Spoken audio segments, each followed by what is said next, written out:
વડોદરાની પારૂલ યુનિવર્સિટી દ્વારા કેવડિયા ખાતે ફોકલોર કાર્યક્રમ આયોજિત કરવામાં આવ્યો। જુદા જુદા અંદાજે 30 જેટલા દેશોમાંથી વિદેશી મહેમાનો સ્ટેચ્યુ ઓફ યુનિટી આવ્યા હતા।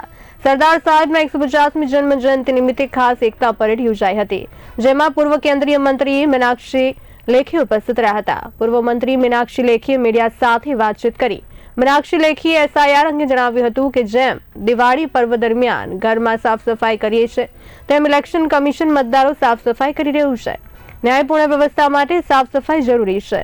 એસઆઈઆર થવું હોવું જોઈએ। અગાઉના ચૂંટણી સમય નથી થયું તો હાલ થઈ રહ્યું છે, જે સારી વાત છે। બીજા દેશોનું માન સન્માન થવું જોઈએ, પરંતુ એ ભારતીય નથી તે પણ માનવું જોઈએ। આતંકવાદના મુદ્દે કહ્યું કે सरकार योग्य पगलां भरी रही है।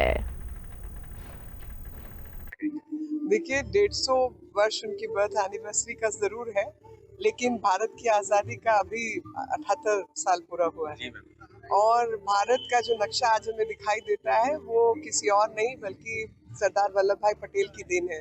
तो हर भारतीय आज उनको एक स्वरूप में, एकता के प्रारूप में और भारत की एकता और अखंडता के रूप में देखता है। और जैसा कि उन्होंने अपने शब्दों में कहा भी कि if unity is celebrated then only diversity can be appreciated.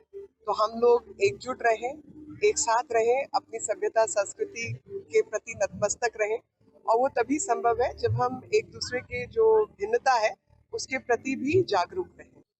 આજે પારુલ યુનિવર્સિટી અને સ્ટેચ્યુ ઓફ યુનિટીના સંયુક્ત ઉપક્રમે સ્ટેચ્યુ ઓફ યુનિટી ખાતે ફોકલોર ઇન્ટરનેશનલ ફોક ફેસ્ટિવલનું આયોજન કરવામાં આવ્યું છે, જેમાં વિશ્વના 30થી વધુ દેશોના 600થી વધુ કલાકારો પોતાના કલ્ચર, પોતાના આર્ટ ફોર્મને પ્રદર્શિત કરવા જઈ રહ્યા છે।